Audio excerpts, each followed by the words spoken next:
When I was a kid, when I grew up in the fort, it was such a magical place. Actually, it is still, but back in the days, it was extra special. Like 420 families, every house there were people living, and every house was open. Up to date, it is open, but now many of these houses have become villas or shops or things like that. So I guess tourism has really changed everything here.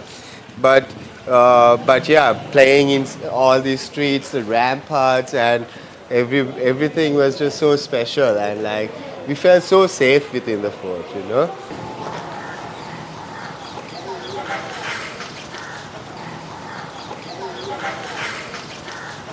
Hi everybody, my name is Aslam Anver, and y'all are in Galle Fort today, where I grew up, born and bred here, and my family has been here actually since 1800, so 9 generation basically, and I'll be taking y'all around, and we'll be tasting some special family cuisine actually. So I'm excited and looking forward for tasting it with everybody and showing it to y'all. Thank you. We can actually go towards my family's original ancestral house, where my mother said we used to host all these sheikhs that would come from Egypt and Arabia and all of that. And they would come and stay here for an extended amount of time, and they would teach us how to make certain food with local alternatives. Bismillah. So this is the Arabic college actually. It's the Bahajatul Ibrahimiyya. It's actually called the Ummatul Zawiya, or like the mother of all Arabic colleges. In Sri Lanka, where the Portuguese and then the colonialists were persecuting all the Muslims, and when my family, they came here, they realized that, or when they settled here, they realized Islam was not followed properly. So my great-great-grandmother made this initiative, and she actually established the first Arabic college. My mother, like all the cuisines and all of that we will be tasting today, is for the sheikhs that came here and who stayed here for a longer time, that they taught us, and that also they then with our own fusion, with our local ingredients that we will be trying today. And then we have dill and musk, like I said, that's a famous one. And then also not only like, then we make multiple different cuisines and menus are there, There's another famous thing, actually it's called paripu pacho, which is milk rice with dal. Paripu pacho. It's inside. Yeah, so the milk rice, inside the milk rice you have the dal as well. But that's a breakfast dish, This is the best. This Mohammed uncle, he's been making the best rotis actually. We went for our Zawiya, the gatherings. My grandmother would always ask him to come and make the roti. And we would have it like dal and chicken and all of that. Super. Later on, when the British actually shifted their operations to Colombo, then all the educated people, they were still in Gaul, and even now in front of us, the courts, the high courts, the magistrate courts, the ports, everything. So then, especially when the ports moved to Colombo port, then all the educated people, they were still in Gaul, so they had to move to Colombo. So that's how like the Makas, the Abdul Rahims, even like the famous Buddhist families, they all moved to Colombo. And then still like the Moors, they kept their properties in the south. Or even actually the old Sinhalese families, some of them, they kept their properties in the south, And then, but in the fort especially, the women, they decided to stay here. And the women were the ones who were actually controlling the fort after that. That's why I said my great-great-grandmother was the one who started the Arabic college. Obviously, it was my great-great-grandfather who sponsored it, That's a different story. We still have all our gatherings, each family that are responsible in hosting, like during the Shaf Imam or the Zawiya Khandiris, they still are coming together, and then they still continue these traditions, And then finally, the kids even now They go around, they collect the money, they give, we all come together, we cook together, and then we feed everybody at the same time, you know. So now we're actually going to my house, and we'll be tasting some of the food we've been talking about before.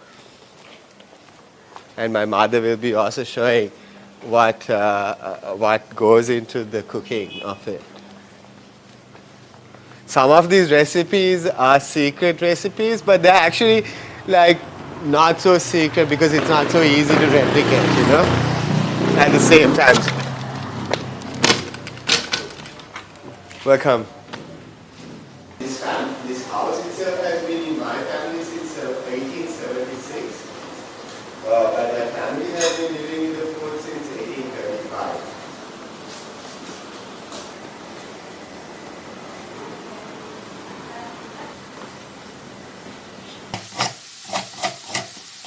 Oh, lighting it up.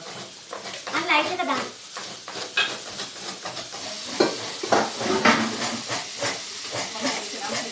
To cook the rice when we had these huge festivals, like ceremonies, and we had to feed a lot of people. What do you call it? I don't know actually. Mama, what do you call this?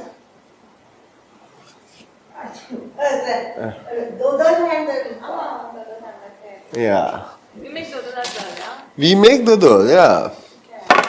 So tell me a little bit about the history.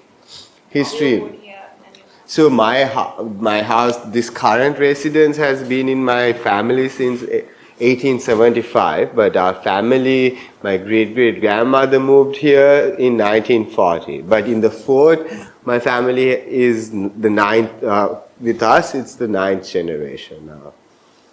And so yeah, basically my family has been here for a long time. Okay. And this is the old Dutch governor's house. This used to be the Ephraim family house, which was the Dutch governor's family residence.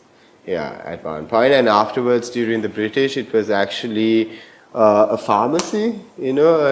And then this house and the other house used to be one house. And then my grandmother's family acquired this in 1875.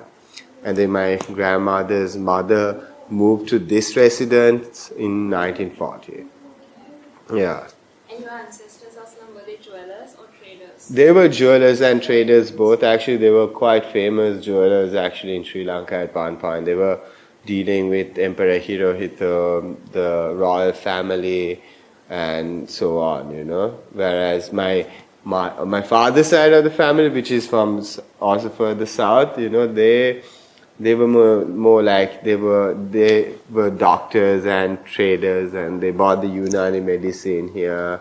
They were more interesting, but that is my father's side of the family. Yeah. So they were Moors as well? They were all Moor.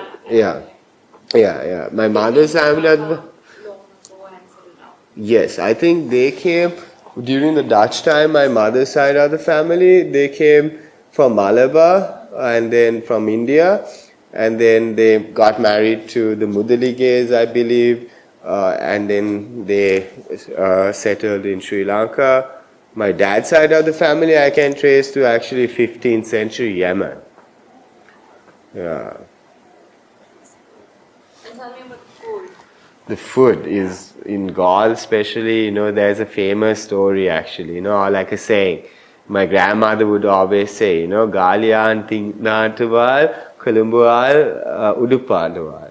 Like, my Tamil is really bad actually, so please forgive me for that. But it means, essentially, it means Galle people, they know how to eat. And Colombo people, they know how to dress. And today you are in Galle, so you are here to eat. and the food has always been specific and authentic in Galle, you know, like, and especially in our homes, you know, so menu was always important, you know, everything needs to match, even our regular lunch or dinner. So we were always taught to eat, like, you know, with condiments that's complementing each other, and it was very important for us, and to have a proper menu.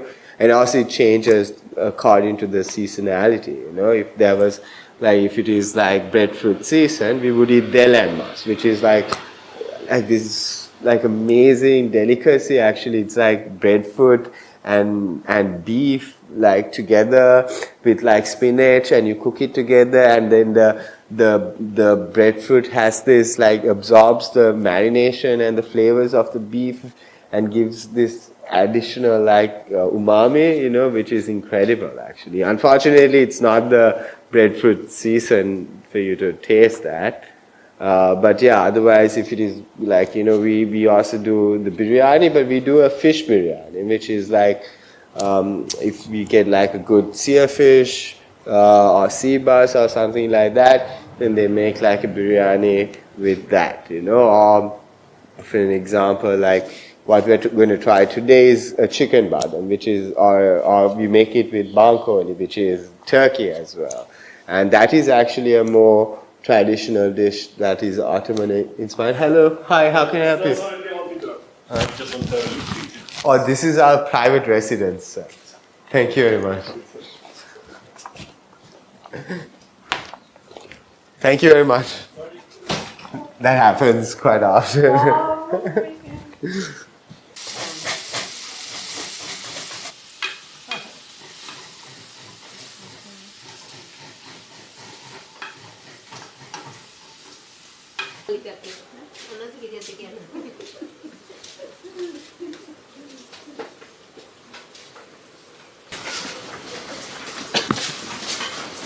So this is my mom. You can ask Mama. They will be asking you some questions.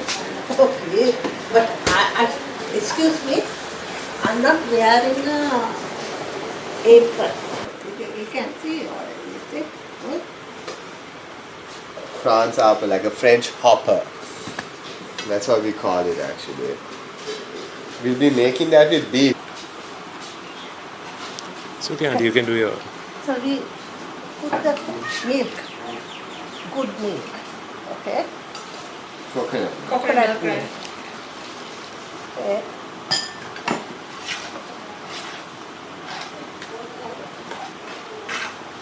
Then we put this semolina, little bit roasted.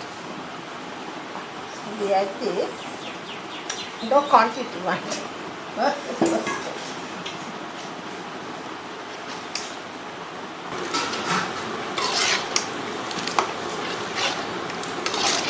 You never measure, right? I never measure. That's one thing. Salt to taste. Okay.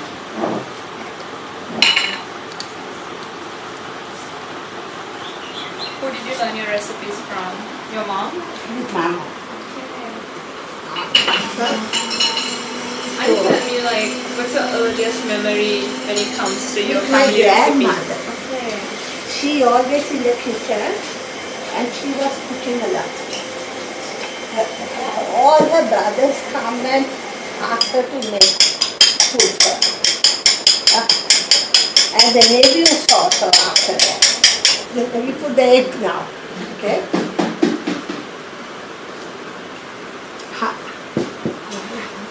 Little salt.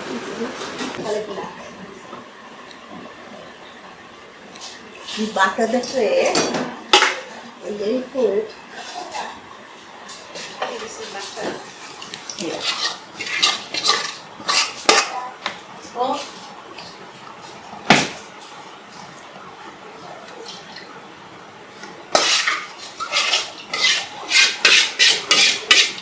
You learned this recipe from your grandmother? Grandmother was very good cook. Do you remember how old were you when you started cooking? Like 15, 12 years, like Young that. teenager. Like, I put some roses and so on. This is tasty.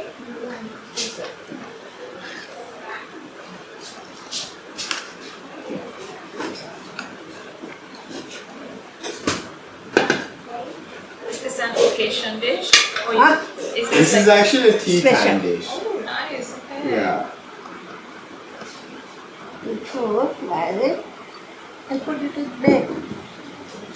How often do you make it? Huh? How often do you cook it? Because you are house my method. This is not carbohydrate. Yeah. Not roti or carbo. It's not rula. Gluten free. Yeah. Gluten free, yeah. So these people like all the time. They tell to make it Healthier. Yeah, it's healthier. healthier, more than the My brother loves it actually. other this thing. They don't mind put it in the oven.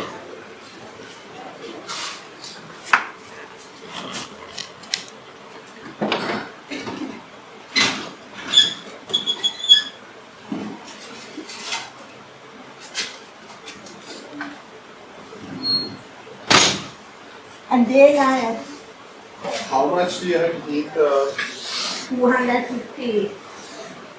That's a big weight. and for how long? 40 minutes, no? It goes for 1 hour like the gas.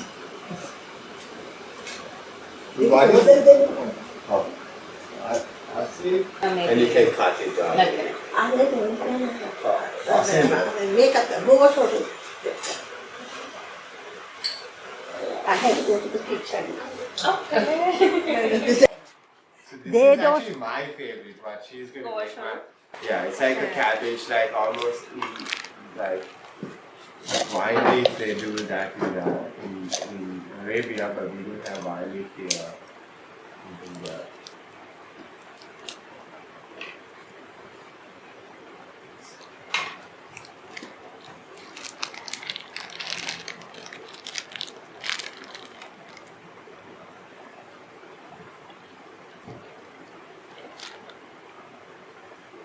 Almost like a maki. And onions, and we have put rice also. A bit of Pepper. the prawns appa and the raw shoru and the chicken badam. They're only made within my family household, like I know. Steam it. And kotamala. Ketchup, Tomato Oh, ketchup. you would just For it. okay, and then add kotamali. And stock with chicken stock, Chicken stock. and we steam it. Oh, okay.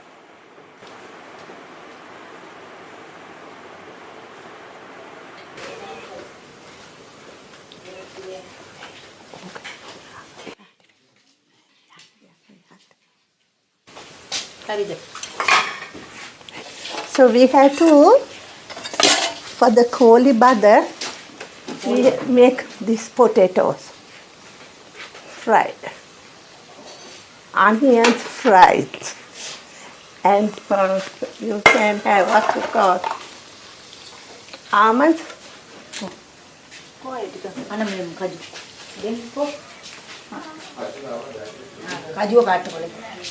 and raisins also. Almond and raisins. Almonds and raisins.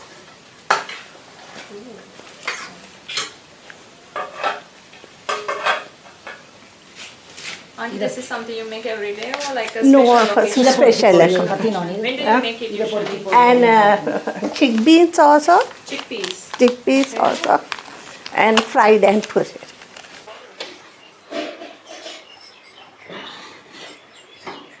This is the France appa.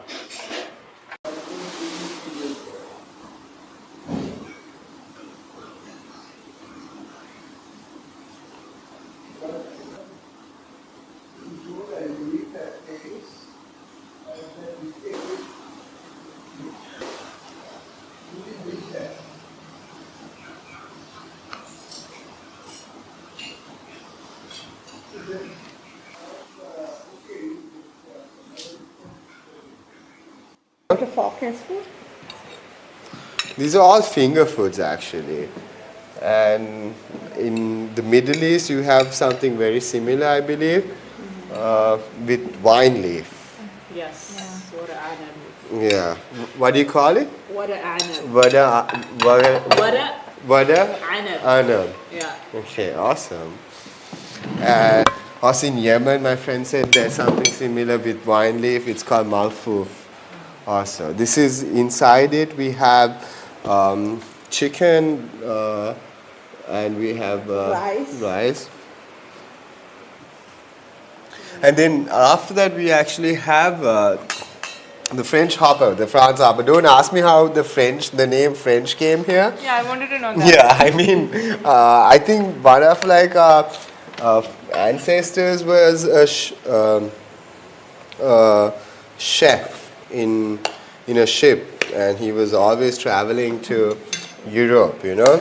Oh. And then he was inspired with baking a lot, and then he wanted to make something savory, you know. But there's a small recipe. Everybody's making. Yeah, With him But gone they for? don't know the steps. There's the next generation, my sister and all, I don't know how to make them. And my cousins and all, do they know how to make these recipes? That's very hard. So we are very selfish. Huh? So only like our family have this food, this thing. Badam is actually almonds, you know. This is like an Ottoman inspired dish. It's a special delicacy in my family, especially when they make it with turkey, you know, which usually happens during Eid. But today we made it with chicken. Thank you. It has almonds, chickpeas also, and potato, carrot. Not to me. Okay. And also with ghee roti. Please serve yourself.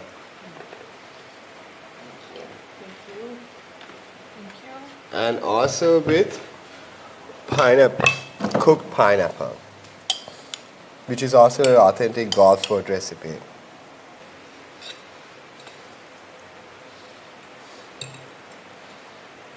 Generation. I have this and this together. You know, like the best food. Even like the biryani, they say, they brought down the Baha'i people to here when our family Khandiri happened once a year. Khandiri is like a gathering, and they had to feed everybody, and then that's when they brought the Baha'i people to come and do the biryani here, and they made it famous in Sri Lanka apparently.